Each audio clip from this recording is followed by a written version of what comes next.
जय जगन्नाथ सांग माने सकाळे सकाळे मु आम बाड़ी बुलिया ପାଇଁ ଟିକେ ଚାଲି ଯାଇଥିଲି। ଦେଖିଲି ବାଡ଼ିରେ ବହୁତ ଗୁଡ଼ା ଗଛ ସିନା ଲଗାଯାଇଛି, ହେଲେ କ'ଣ ହେବ, ଗଛ ଗୁଡ଼ିକ ଭଲସେ ବଢ଼ୁନାହାନ୍ତି।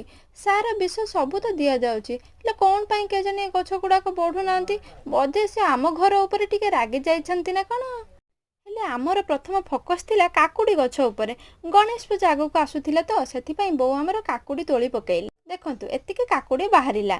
ତାପରେ ମୋର ଟିକେ ଆଖି ପଡ଼ିଗଲା ଆମ ପିଜୁଳି ଗଛ ଉପରେ। ମୋର ପିଜୁଳି ଖାଇବା ପାଇଁ ଭାରି ଇଚ୍ଛା ହେଲା।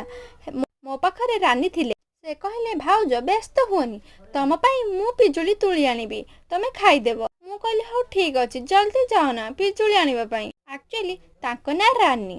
ଟଙ୍କା ପଇସାରେ ଜମା ବି ଭୁଲ ହୁଏନି। ଟଙ୍କା ପଇସା କ'ଣ, ତାଙ୍କର କୋଉଥିରେ ବି ଭୁଲ ହୁଏନି। ସେ ଦେଖିଲେ ଜହ୍ନି ଗଛ ଗୋଟେ ଉପରକୁ ମାତି ଯାଇଛି, ସେ ଜହ୍ନି ତୋଳି ଆଣିଲେ। ଏଇ ତ ଆମ ଗାଁର ଜୀବନ। ଗାଁରେ ଏମିତି ସବୁବେଳେ ହସ ଭାସ ଖୁସି ସବୁ ରହିଥାଏ, ଯାହାକି ସହରରେ ଦେଖିବାକୁ ମିଳିନଥାଏ।